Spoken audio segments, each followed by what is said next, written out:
¿Qué tal? ¿Cómo le va? ¿Cómo le va? Muy buenas noches. Muy buenas noches. Qué bueno que está con nosotros. Gracias. Bienvenido a una emisión más de EduByte. Me da gusto saludarles. Soy Enrique Lascano y les saludo como siempre en nombre de todos mis compañeros de este equipo de trabajo.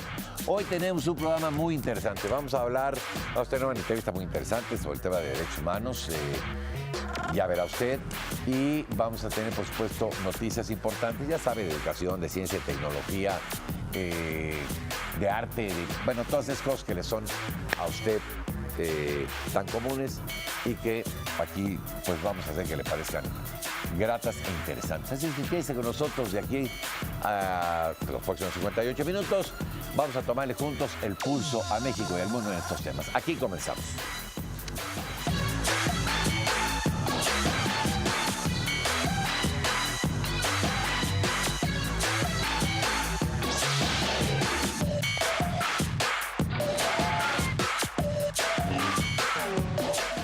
Bueno, vámonos con la información. El día de ayer, el presidente de la República ofreció un mensaje con motivo de su sexto informe de gobierno. Destacó la aprobación del paquete de reformas estructurales aprobadas, en especial educativa.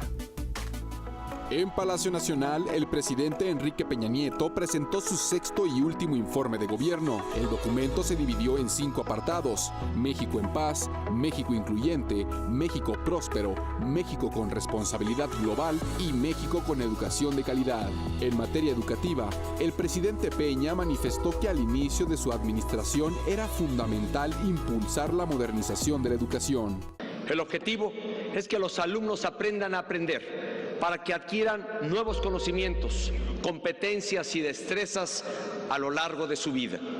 Se trata de impulsar una educación para la libertad, la responsabilidad, la innovación y la creatividad, que además permita a las niñas, niños y jóvenes realizarse, tener éxito en la vida y sobre todo ser felices e íntegros. Afirmó que su gobierno dio el cambio más importante en la vida de la educación pública del país de los últimos 60 años. Hacer de la educación un instrumento de equidad y movilidad social es una meta de mediano y largo plazo.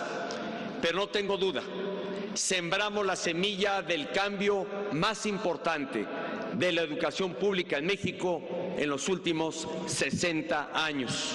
Añadió que, con la implementación del sistema de profesionalización docente, queda garantizado que quienes imparten clases en las aulas sean los mejores preparados. Para apoyar el desarrollo de las y los maestros, se creó el Servicio Profesional Docente, que estableció reglas claras para su ingreso, promoción y permanencia dentro del sistema educativo nacional. Gracias a este cambio, hoy el mérito, el esfuerzo y la preparación son los únicos criterios que determinan el desarrollo profesional de los maestros. El presidente de la República agradeció a profesores y servidores públicos por los logros obtenidos en la materia. Son numerosos los avances obtenidos en materia educativa, científica, cultural y deportiva a lo largo de estos años. Cada uno de estos logros es resultado de la vocación y del esfuerzo de las y los maestros, de científicos y creadores artísticos, de deportistas y de miles de servidores públicos que han trabajado con convicción y entrega a lo largo de estos años. Para todos ustedes, mi gratitud y mi reconocimiento sinceros. Por último, el presidente Peña Nieto exhortó a docentes, autoridades educativas y padres de familia a mantener el compromiso con el desarrollo de los niños. Bueno, la Universidad Nacional Autónoma de México emitió un comunicado reprobando los hechos violentos ocurridos ayer en contra de los alumnos que se manifestaron en forma pacífica en la explanada de la Rectoría. Ya sabe, llegan encapuchados, ¿no? Porque pues no, siempre quienes hacen esto no se tapan la cara, porque pues como son actos de cobardía, pues no dan la cara, ¿no? Ya.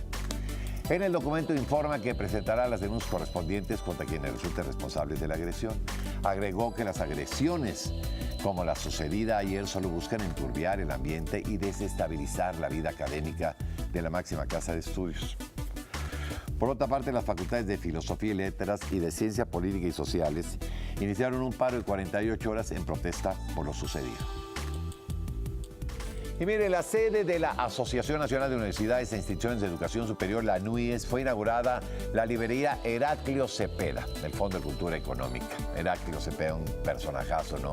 Escritor, actor, ¿no? Personaje de la cultura. Al presidir la ceremonia, el subsecretario de Educación Superior, el doctor Rodolfo Tuirán, afirmó que este recinto va a contribuir a la tarea de fomentar y difundir la labor educativa, académica, científica y cultural que realizan las universidades del país.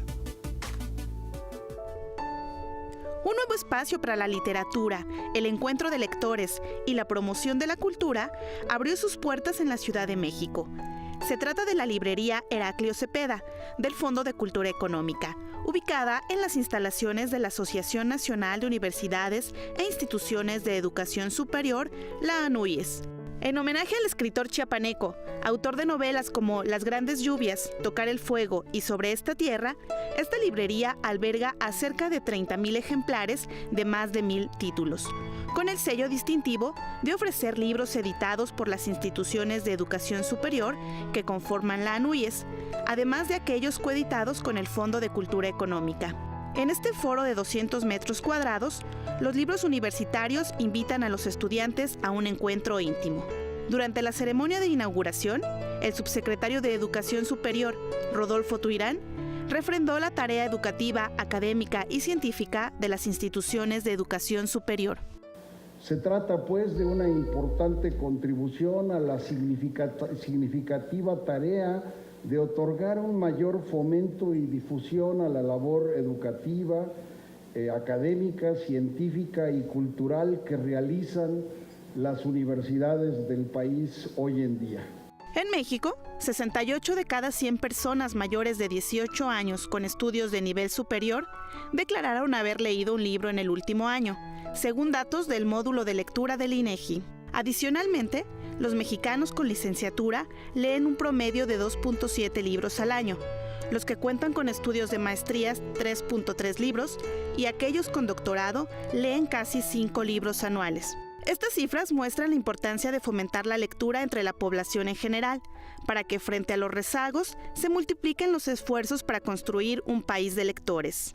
La tarea de la difusión de la lectura es una tarea siempre inacabada y de ahí la importancia que tiene, insisto, multiplicar este tipo de esfuerzos.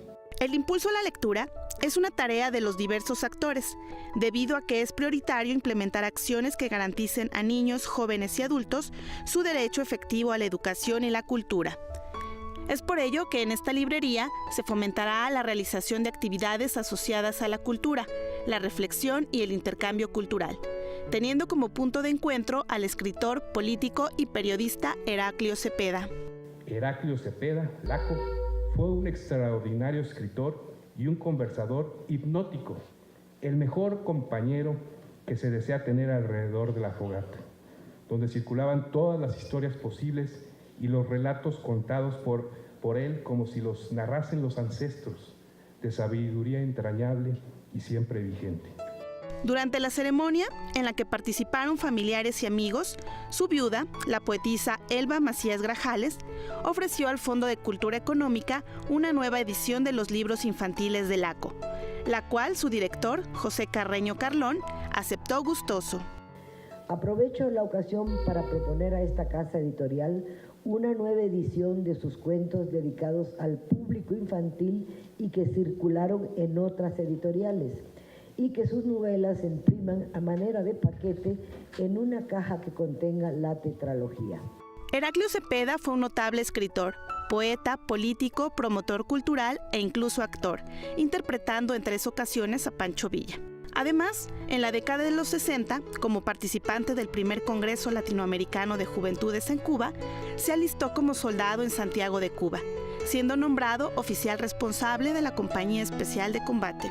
Fue militante del Partido Comunista Mexicano y del Partido Mexicano Socialista, del cual fue precandidato a la presidencia y candidato a senador por Chiapas. Recibió el Premio Javier Villaurrutia, la Medalla Belisario Domínguez y el Premio Nacional de Ciencias y Artes en el área de Lingüística y Literatura.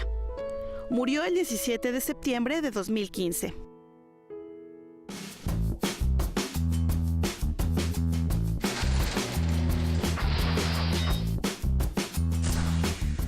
En 1954 nace la escritora, novelista y poeta mexicana Carmen Bullosa, redactora del Diccionario del Español en México.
Bueno, vamos con más.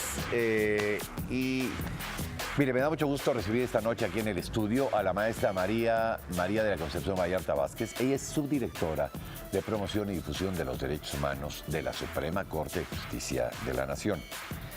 Y nos viene a platicar sobre un tema muy interesante. Me parece que, aunque llegamos tarde como país, ¿no? Porque, pues, por ejemplo, en Suecia la figura del ombudsman es una figura centenaria, ¿no?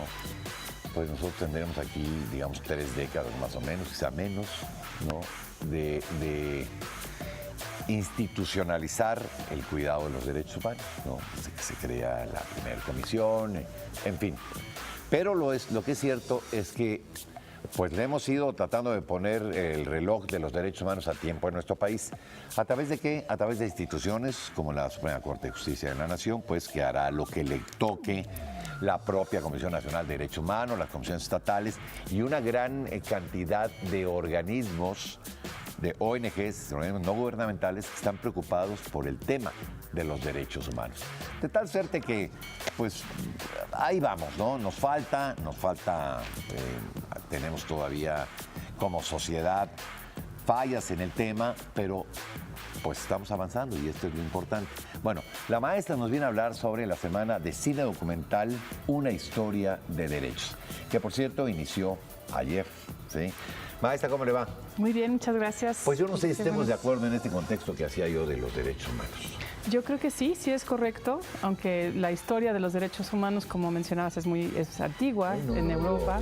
Ahí el ombudsman tiene más de 100 años. Así es. Suecia, ¿no? Que es donde se crea esta figura, ¿no?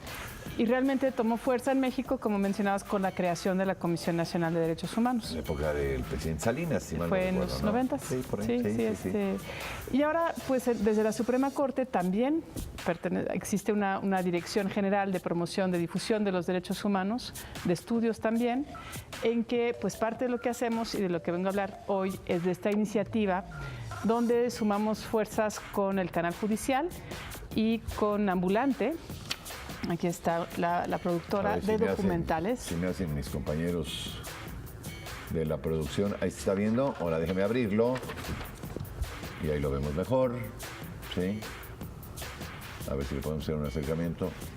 Ahí tenemos ya Yo no lo veo, pero usted sí. Bueno. Muy bien. Ok, Semana de Cine Documental, una historia de derechos, del 3 al 7, en el Auditorio José María Iglesias, ahí en Pino Suárez 2, en Centro Histórico. ¿Qué vamos a ver? Vamos a ver historias. Esto es lo que creo que es lo que hay que enfatizar. Conocemos desde la Suprema Corte, trabajamos con derechos, hacemos promoción, difusión, es donde es el máximo tribunal del país. Sí. Pero aquí lo que estamos haciendo es difundiendo historias de vida, de personas que se enfrentaron a alguna cuestión, que son víctimas, o son defensores, o son operadores de justicia. Y queremos acercar a la población, al público, a que los derechos humanos es algo que vivimos todos los días y que desde la Suprema Corte hay un interés primordial, fundamental, por parte del presidente de la Suprema Corte, de que se conozcan y se vivan estos derechos. Y de esta manera, con los documentales que estamos presentando, abrimos al público la discusión, que conozcan las historias, qué fue lo que pasó, cómo se llegó, cómo se acercaron las personas al ejercicio de sus derechos. Hoy no se transmitió, hoy pasaron el cortometraje Las Visitadoras. Así es. En español, en Rarámuri y en Ódame. ¿Sí? Y hubo comentarios de la doctora Elia Avedaño Villafuerte, que es asesora de la Suprema Corte de Justicia de la Nación. Esta fue la película que se exhibió, no se transmitió, se exhibió. Bueno. Yuba Guajín, Resistencia de la Sierra de Guerrero. Esta es cuando fue hoy. Fue hoy también. Fue hoy también. Bueno. Sí. Esta fue es de las maestras, de las directoras Laura Salas y Nicolás Tapia. Y fue en lengua mepa. ¿Sí? Los comentarios fueron de Laura Salas, Valerio Amado y Abel Barrera. Bueno, estamos hablando de ¿dónde es la exhibición? En la Suprema Corte. Ahí en la propia Suprema Corte. Ahí se habilitó un espacio. Es un auditorio que tenemos. Es un auditorio. Ahí, donde tenemos varios eventos de promoción y difusión de los derechos humanos.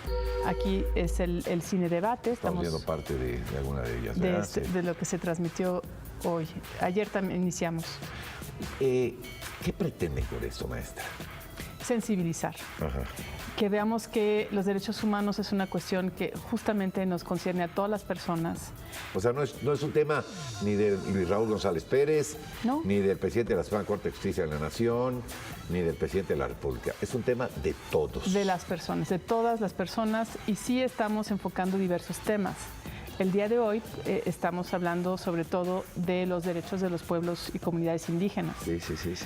Entre otros, su derecho a una persona intérprete si se encuentran en conflicto con la ley, si se tienen que enfrentar a un proceso, que puedan hacerlo en su idioma. Es importante mencionar que se respeten sus usos y costumbres. Sus sistemas normativos, sí. Efectivamente, porque no solamente estamos pensando en intérpretes, porque no solamente es el idioma, sino es toda la cosmovisión. Sí, claro. La cultura, entender, que puedan ellas o ellos entender qué es lo que está sucediendo, cómo funciona. De hecho, hay constituciones locales que se han adecuado y que permiten, por ejemplo, le pongo el caso de Oaxaca, que son 570 municipios, y pues creo que más del 70% se rigen por usos y costumbres, con diferentes fórmulas para elegir a sus líderes. Sí. Pero eso está reconocido en la Constitución del Estado. Es decir, tienen sus propios usos y costumbres y la ley se lo respeta. Una forma de ponerse por encima de esto es una violación a sus derechos. Es correcto. Actualmente en la Ciudad de México, con la nueva Constitución, también tenemos el reconocimiento de los derechos de los pueblos originarios y comunidades indígenas. ¿A dónde queremos llegar con esto, maestra? ¿A una cultura de la denuncia? ¿A una cultura de la tolerancia? ¿A una cultura del respeto? Yo creo que a todo, pero tendríamos que empezar justamente para que las personas puedan defender sus derechos, tienen que saber que los tienen. Sí. Entonces queremos acercarnos a la gente de esta forma, con los documentales. Son historias, el medio audiovisual es muy atractivo para las personas, para todas las personas, sí. Y que nos cuenten historias también. Sí. Eso es algo, son personas, no son casos, o sea, no son expedientes. no son asuntos como los que vemos en la corte, sino que son historias de vida. Sí. Son personas que tuvieron, o sea, que a lo mejor se les vio interrumpido su proyecto de vida. El primero que vimos el día de ayer, fue de una mujer, una madre, que al buscar justicia para su hija que fue asesinada, se convierte en defensora, ¿no? Y ella misma es asesinada. Marisela, fue Me suena la historia. Sí, ella fue hace unos años, fue asesinada y fue una noticia. Ella defendía, Marisela Escobedo, encontró incluso a los culpables, ¿no?, del asesinato de la hija, y creo que fueron los mismos que la asesinaron a ella, ¿no? Eso no se sabe quién la asesinó a ella. Justamente es una cuenta pendiente, digamos, donde no se... Pero sí fue importante para visibilizar. La matan en la calle, ¿verdad? La matan en la calle, sí. Porque ella estaba buscando justicia para su hija. Sí. Dramático. Caray. Y mire, el tema con esto es que, pues penosamente y dolorosamente hay muchos casos, ¿no? Es un tema que tenemos como sociedad pendiente, es una asignatura en la que tenemos que trabajar mucho. Y digo tenemos porque si nosotros somos espectadores de una violación a los derechos humanos y no hacemos nada, nos convertimos en cómplices del tema.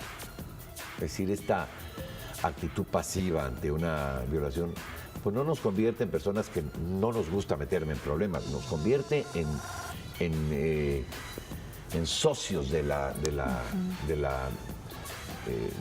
violación a los derechos humanos. Entonces tenemos que meterle todos, maestra, pues si no, ¿cómo?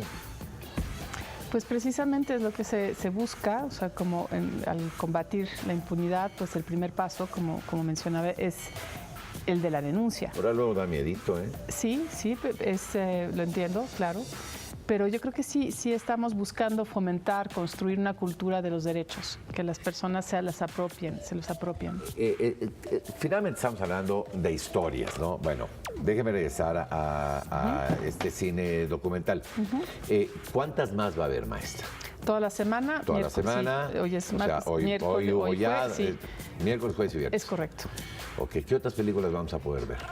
Pues el miércoles vamos a ver Hasta los dientes, que refiere un caso de asesinato doble que no se ha resuelto ya desde hace 8 años, cuando un par de estudiantes de maestría del TEC, Jorge Antonio Mercado y Javier Francisco Arredondo, fueron balaceados dentro de las instalaciones de la universidad. ¿Lo recuerdo bien? Sí, por un grupo de militares. Sí.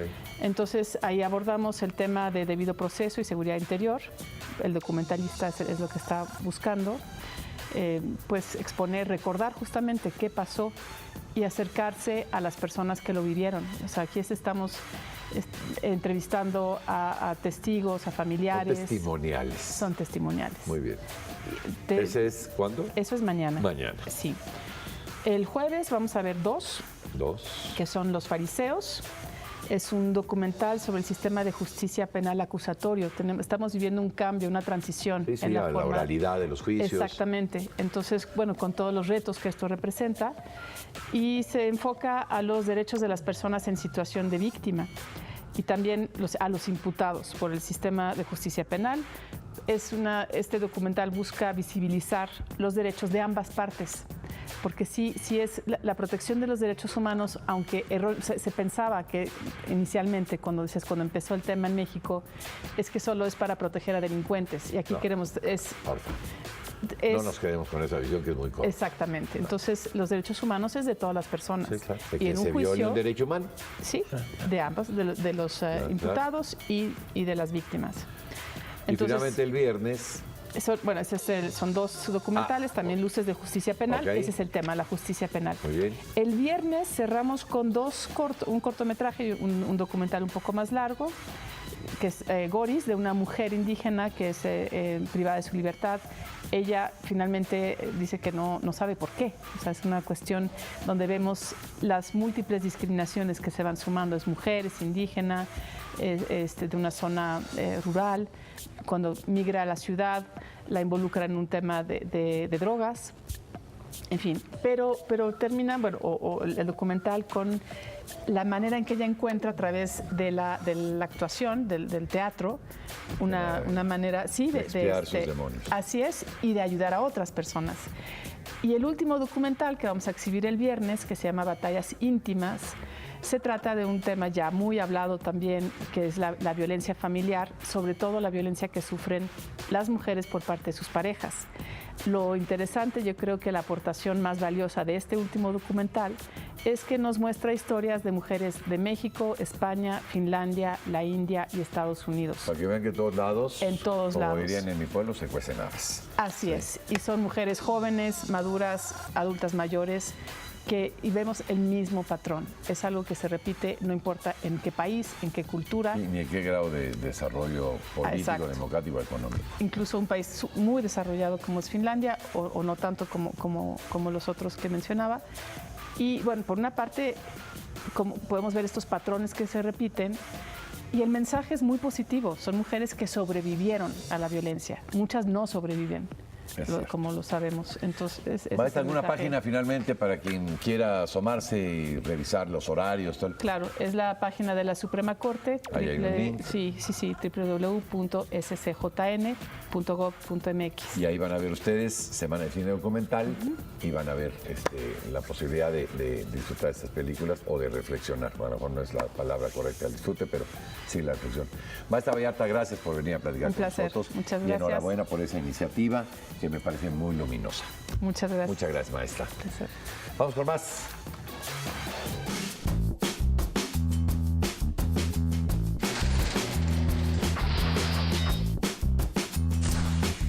En 1998, Larry Page y Sergey Brin fundan la empresa Google.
El método Yo Sí Puedo es un programa educativo para la alfabetización de adultos que se desarrolló en Cuba en el año 2001. Actualmente ha sido aplicado con éxito en diferentes países de Latinoamérica. Le invito a conocer de qué se trata este programa. Vea usted. Cuba ha ayudado a combatir el analfabetismo alrededor del mundo con el programa Yo Sí Puedo. Este programa cuenta con un método de enseñanza propio y su objetivo es atender a jóvenes y adultos. Los pasos son número, fonema o letra, imagen, porque una imagen da una confianza extraordinaria en el aprendizaje. Cuando él ve la imagen de una casa, él no sabe que debajo dice casa, pero sí rápidamente dice casa. Y le estoy dando confianza y estoy contribuyendo a elevar la autoestima. Y ya desde que él está diciendo casa, casi todos creen que él sabe leer. En conjunto, se trata de un programa audiovisual repartido en 65 clases, incluye un manual y se apoya con el trabajo de facilitadores preparados para aplicar este método. La idea original de esta forma de enseñar fue del expresidente Fidel Castro en el año 2001 y su desarrollo estuvo a cargo de la pedagoga Leonela Relis. Era necesario que Cuba, a partir de esa deuda que tenía de solidaridad con otros pueblos, pudiéramos ayudar a otros países que tienen este problema del analfabetismo. Esta técnica de alfabetización se adaptó en el 2003 para aplicarse en Venezuela y desde entonces Yo Sí Puedo ha sido implementada para hablantes de inglés, francés, portugués, aymara, suajilí y otras lenguas maternas, así como en lenguaje braille. Una de las particularidades de esta técnica de enseñanza es que antes de su aplicación hay un proceso de adaptación y acondicionamiento a la cultura de los estudiantes que la reciben. Así es como se ha alfabetizado a alrededor de 10 millones de personas en unos 30 países. La aplicación de este método ha tenido buenos resultados en México, Ecuador, Argentina y Paraguay, entre otros países de Latinoamérica, además de ayudar a lograr el reconocimiento como países libres de analfabetismo a Venezuela y Bolivia. Pero este programa no ha sido exclusivo de América Latina, también ha sido llevado a países de África y los gobiernos de Canadá, Nueva Zelanda, Australia y España también están aprovechando las posibilidades que brinda este programa para alfabetizar a jóvenes y adultos. El presidente de Cuba, Miguel Díaz-Canel, inauguró el comienzo del ciclo escolar 2018-2019. Son 10.700 centros educativos los que abrieron sus puertas para recibir a más de 1 millón de alumnos de educación básica y media superior. Durante la ceremonia de bienvenida, la ministra de Educación, Ena Elsa Velázquez, reconoció que debido a los bajos salarios y a la falta de estimulación existe un déficit de 10.000 profesores para este inicio de clases. Sin embargo, estos lugares serán cubiertos en el transcurso de la semana mediante contratos por horas y el apoyo de estudiantes avanzados. Y la Escuela Politécnica de Guatemala celebra 145 años de formar profesionales en el arte y ciencia militar. Durante el evento de celebración, el presidente de Guatemala, Jimmy Morales, exhortó a los jóvenes a defender la patria con lealtad y honor. En la ceremonia se entregaron espadines a los oficiales graduados de la promoción 157, además de otorgarles el título académico de licenciado en Ciencias Militares, licenciado en Administración Aeronáutica o Ingeniería Naval, avalado por la Universidad Galileo. De este instituto han egresado 3.370 oficiales, entre ellos, por cierto, 114 mujeres. Y en la provincia de Loja, el gobierno de Ecuador promueve una iniciativa para dar a conocer las habilidades artísticas de las personas con discapacidad. Mediante un programa de actividades que incluyen talleres de capacitación, pretenden mostrar el aspecto inclusivo del arte y la cultura. El evento incluirá el primer Festival de Danza y Música Nacional de Personas con Discapacidad. Se prevé que el proyecto cuente con una duración de 7 meses y la entrada será gratuita. Bueno, y el Ministerio de Educación y Formación Profesional de España, nos vamos a América, España, comenzó a elaborar un estudio de los libros de texto que se utilizan en las escuelas de educación básica. ¿Con qué objetivo? Bueno, con el objetivo de revisar si sus contenidos cuentan con sesgos machistas, si representan de forma proporcional a las mujeres o si emplean un lenguaje inclusivo. La ministra de Educación y Formación Profesional, Isabel Cela, dijo que incluir la perspectiva de género en las instituciones escolares es un deber y una necesidad. Además, indicó que solo con un sistema educativo de calidad se garantiza la igualdad de oportunidades. Con este estudio, el gobierno suma en educación a su cruzada por la perspectiva de género, un principio esencial de su nación. Y bueno, la Organización de Naciones Unidas para la Educación, la Ciencia y la Cultura, la UNESCO, inauguró oficialmente la Cátedra Iberoamericana de Danza Alicia Alonso. Recordando a la maestra Alicia Alonso, la gran bailarina cubana.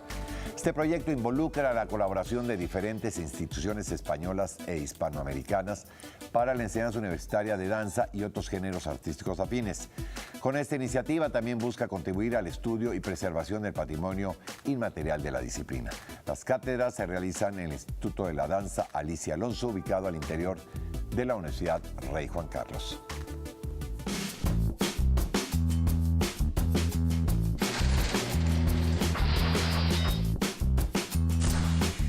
En 1939, el presidente Lázaro Cárdenas anuncia la neutralidad de México frente a la Segunda Guerra Mundial.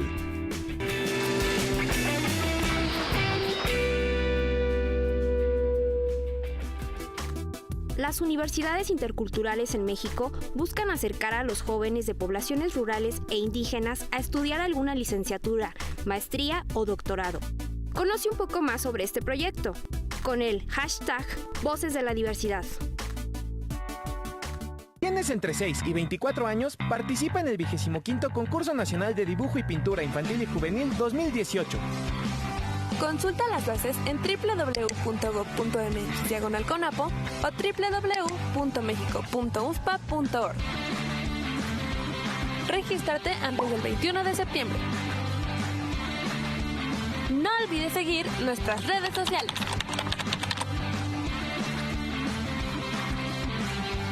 Educar para prevenir.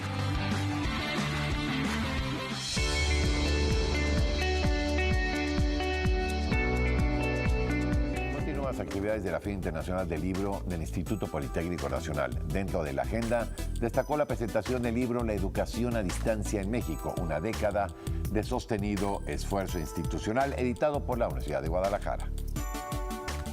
Las actividades recreativas continúan en la 37 edición de la Feria Internacional del IPN. En el Pabellón de Ciencia y Tecnología se llevó a cabo la presentación del libro La educación a distancia en México. En este texto se recopiló información sobre las experiencias en la educación a distancia que diferentes docentes de la República vivieron en su labor académica. En la educación a distancia no es necesario que el profesor y alumno compartan un mismo espacio, debido a que se busca la flexibilidad para estudiar. Esta modalidad se apoya de materiales físicos y mayormente de las innovaciones tecnológicas. Su propósito es que la educación, principalmente de nivel medio superior y superior, puedan llegar a todas las instituciones educativas de la República Mexicana, así como a la mayor parte de la población. La educación a distancia en México es pues ya tan importante y tan relevante como la educación presencial. La verdad es que la mayoría de las instituciones públicas de nivel superior y las que ofertan también programas de nivel medio superior están totalmente convencidas, plenamente convencidas de que la educación a distancia ya es parte de la educación, no con el ánimo de hacer una distinción, sino con el ánimo de enriquecer el sistema educativo en México. Una de las características que diferencian a esta modalidad de la educación tradicional es que los estudiantes mejoran sus habilidades como autodidactas, lo cual es una gran ventaja a la hora de buscar un empleo. Y el Politécnico desarrolló alimentos que contribuyen al tratamiento y prevención de enfermedades como el cáncer de colon y la diabetes. Estas alternativas nutricionales son hechas mediante pastas y pan elaborados con harina de plátano macho inmaduro. Perla Osorio Díaz, su directora académica y de investigación del Poli, aseguró que los alimentos que se generan en el instituto favorecen el control de glucosa, colesterol y triglicéridos en la sangre mediante el aprovechamiento de los elementos que contiene el fruto verde.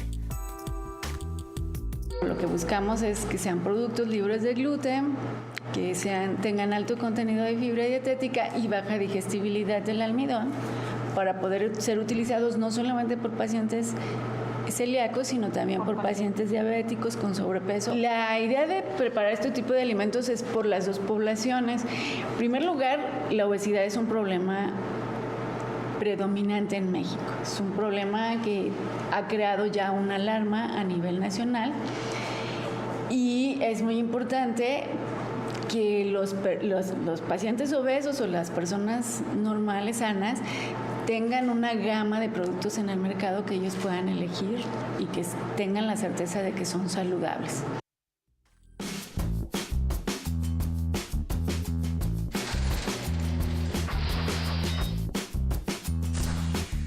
En 2001, astrónomos italianos descubren la presencia de hielo en 20.000 Varuna, un objeto que orbita en el sistema solar más allá de Neptuno.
Y bueno, el Instituto Nacional de Antropología e Historia, el INAH, ratificó la autenticidad del Códice Maya de México, el manuscrito prehispánico legible más antiguo conocido hasta el día de hoy. Esto se dio a conocer en el simposio El Códice Maya de México, antes Glorier.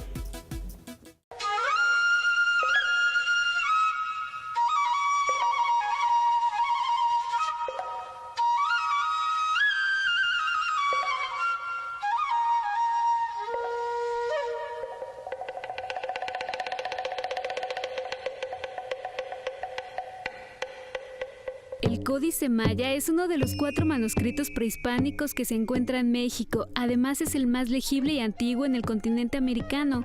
En los años 60, el coleccionista Josué Sáenz adquirió un manuscrito de origen maya que había sido extraído de su contexto arqueológico.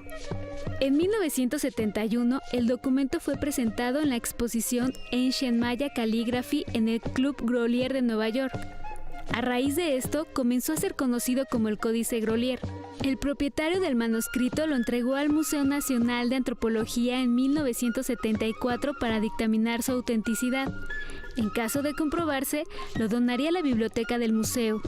En octubre del 2016, el Instituto Nacional de Antropología e Historia, junto con otras instituciones, decidió integrar un equipo de trabajo de especialistas para llevar a cabo un estudio del Códice Grolier. La comprensión epigráfica del documento, hemos llegado, insisto, a la conclusión de que se trata efectivamente de un códice prehispánico, uno de los códices, pocos códices prehispánicos que hay en el mundo y, por supuesto, uno de los poquísimos códices prehispánicos que hay en México. Los especialistas señalan que este proyecto integral de investigación multidisciplinaria ofrece mejores elementos para comprender la cultura maya.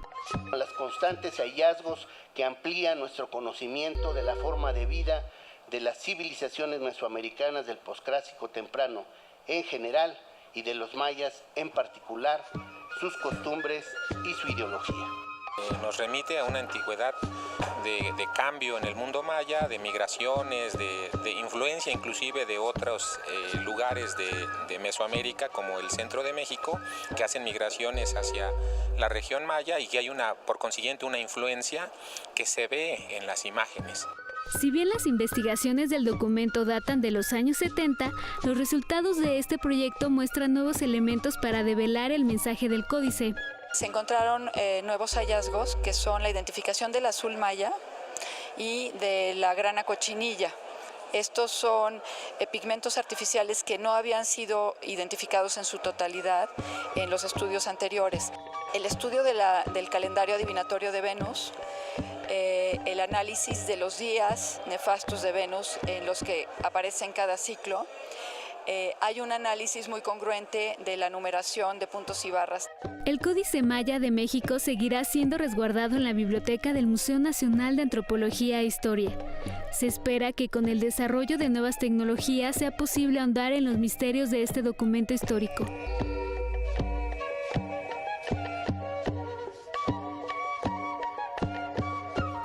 El claustro de Sor Juana fue sede de la presentación del libro Mexican Folk Fiddle Tunes, un compendio de partituras para violín de son huasteco y calentano. Vea usted. Julia, Diego y César son violinistas y juntos realizaron un libro de partituras para violín de son huasteco y calentano que se llama Mexican Folk Fiddle Tunes. La idea de ese libro nació hace 3 años, cuando descubrimos yo y Diego el son huasteco y son calentano, y siendo violinistas desde nuestra pequeña edad y enamorados del folclore y de la música tradicional, nos enamoramos de la música mexicana para violín. En su investigación sobre este género musical, se percataron de que no existían muchos libros de partituras y necesitaban crear un método pedagógico para todo el que estuviera interesado en aprender. Por ello, el libro está traducido en 4 idiomas: alemán, inglés, francés y español.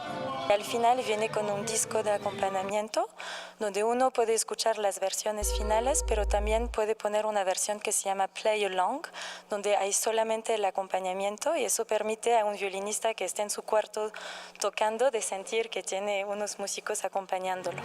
Además, se tuvo la puesta en escena de 2 grupos, uno de son huasteco llamado El Trío Cantores del Son y un grupo de son calentano llamado Hermanos Tavira.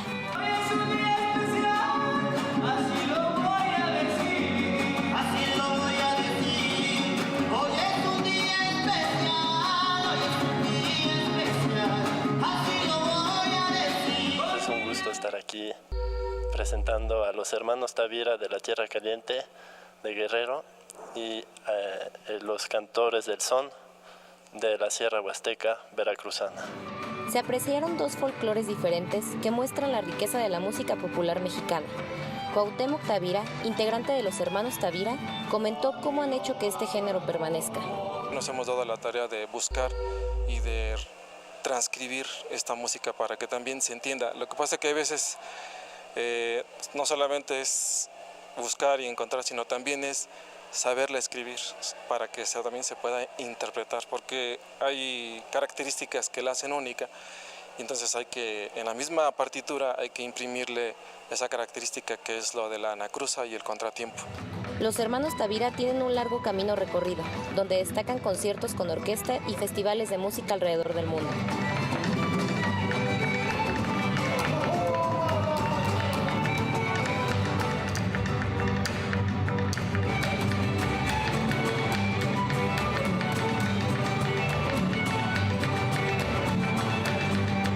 Hemos participado también, y luego le digo yo, recientemente, el año pasado, participamos con la Orquesta Filarmónica de Acapulco, y con algunas composiciones mías, unos arreglos que se hicieron para la orquesta, y música tradicional de Tierra Caliente. El claustro de Sor Juana fue el espacio que permitió la presentación de este escrito y el concierto de estos dos grupos de música calentana.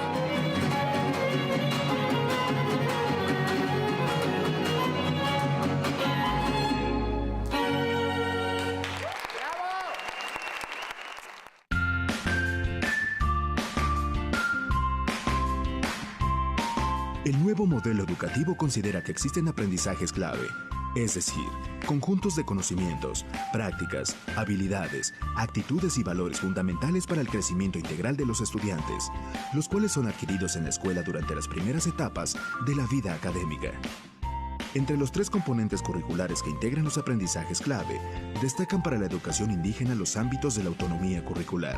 Estos son principios que integran a los estudiantes con su comunidad y al mismo tiempo les permiten adquirir saberes que hay en ella. Los ámbitos de la autonomía curricular surgen del principio de la educación inclusiva, ya que buscan atender las necesidades educativas e intereses específicos de cada alumno en su contexto social. Se establecen en 5 puntos fundamentales. 1. Ampliar la formación académica, es decir, profundizar en los conocimientos adquiridos. 2. Potenciar el desarrollo personal y social a través de la apertura de espacios alternativos para que los alumnos hagan actividades lúdicas y saludables. 3. Nuevos contenidos relevantes, que pueden ser externos a la formación académica, pero de interés para los estudiantes. 4. Conocimientos regionales, para ampliar la información cultural y de tradiciones propias. Y 5. Proyectos de impacto social, en beneficio de su localidad. Para una educación inclusiva es fundamental que los estudiantes en localidades de habla indígena estén cerca de su comunidad, la valoren y formen parte de transformaciones positivas dentro de ella. De esta manera, enriquecerán no únicamente a su entorno inmediato, también al país con ideas, acciones y pensamientos únicos.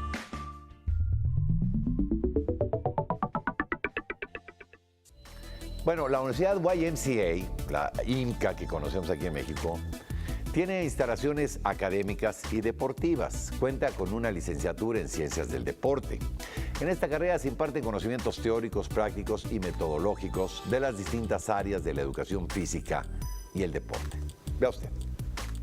La YMCA, una asociación civil sin fines de lucro, cumple 50 años como escuela formadora en México. La vocación humanista de la universidad pretende dar a los estudiantes una formación en términos de competencias técnicas, pero sobre todo humanas. El voluntariado, una de las bases.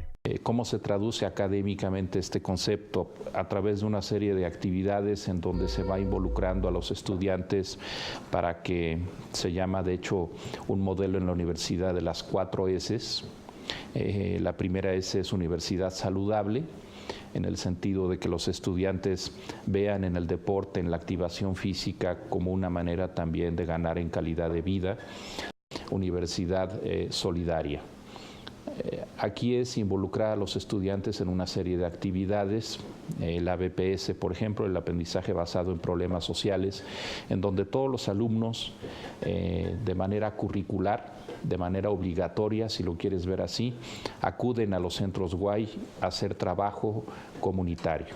Y les va dando a los estudiantes competencias humanas, como te decía al principio, muy valiosas en el sentido del valor de la solidaridad, el valor de la inclusión, el valor también de pues pensar en términos de equidad de género, la importancia del trabajo en equipo, que consideramos que todas esas herramientas al final son muy positivas para ellos ya en su desarrollo profesional.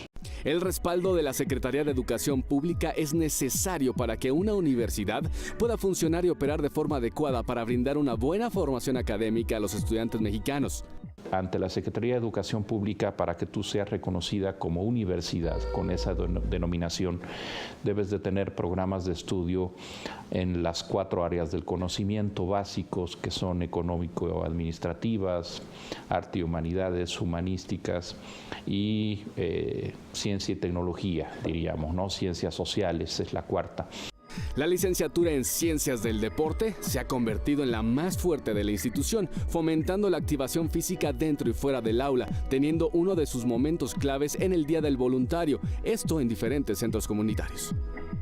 Llegan a estos centros y se da desde que están los propios niños, porque se tiene muchas veces estancias infantiles, y los reciben con una pancarta a los estudiantes que dice: bienvenidos alumnos de la universidad. Entonces a ellos en este sentido les da una sensibilidad muy valiosa, y de ahí se canalizan a las escuelas públicas con las cuales tiene convenio ese centro en lo particular, y los alumnos de Ciencias del Deporte hacen activación física con los estudiantes. Y tenemos ya después de esta actividad de los propios directores un mensaje en el sentido de que pues el alumno ya no quería hacer activación física porque sus profesores pues son profesores de más edad, y siempre sabemos el mensaje es más positivo cuando llega de joven a joven. Son alumnos de 20, 21 años y que tienen esta participación y llevan la activación física pero de una manera más lúdica. Diplomado de Cultura de Paz y Deporte, en donde se fomente el juego limpio, priorizando el compartir, competir, trabajo en equipo y solución de problemas a través del diálogo, más que ganar, más allá del marcador. Los estudiantes que participan en alguno de los representativos de la institución pueden obtener hasta un 70% de beca deportiva. El 95%, si no es que más, prácticamente el 100% de nuestros estudiantes provienen de escuela pública. Esto también es algo que nos obliga a trabajar de cierta manera, reconociendo que nuestros alumnos muy seguramente es primera vez ya cuando llegan a la universidad que tienen que pagar, o sus padres, sus tutores, sus estudios. Esto es un compromiso y una responsabilidad muy fuerte, el saber que necesitamos estar cerca de ellos y apoyarlos cuando llegan a tener alguna situación de tipo económico. Algunos de los jóvenes que desafortunadamente sufrieron pérdidas materiales por los sismos del 19 de septiembre del 2018 en la Ciudad de México fueron apoyados con una beca del 100%. Se hizo una selección, en principio se apoyaron a 7 estudiantes con un esquema de beca al 100% durante un año, con estos recursos que vinieron de carácter internacional, y a estos chicos se les está apoyando en este momento. Esta beca empezó en el mes de enero de este año y va a concluir en el mes de diciembre, y pues es una manera también de ser solidarios con los estudiantes y sobre todo sus papás en el sentido también económico.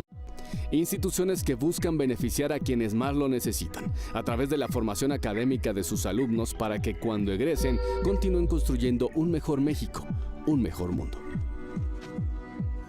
Bueno, pues ya nos vamos, ya se nos agotó el tiempo, hombre. Gracias por habernos acompañado. La invitación para que el día de mañana, en punto de las 21 horas, 9 de la noche, tiempo del centro, nos encontremos en una cita más aquí en EduByte.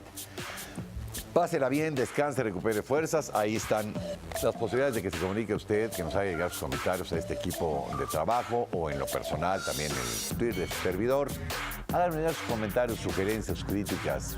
¿No? ¿A quién le gustaría? ¿Qué tema le gustaría que tocáramos? ¿O a quién le gustaría, con quién le gustaría que platicáramos?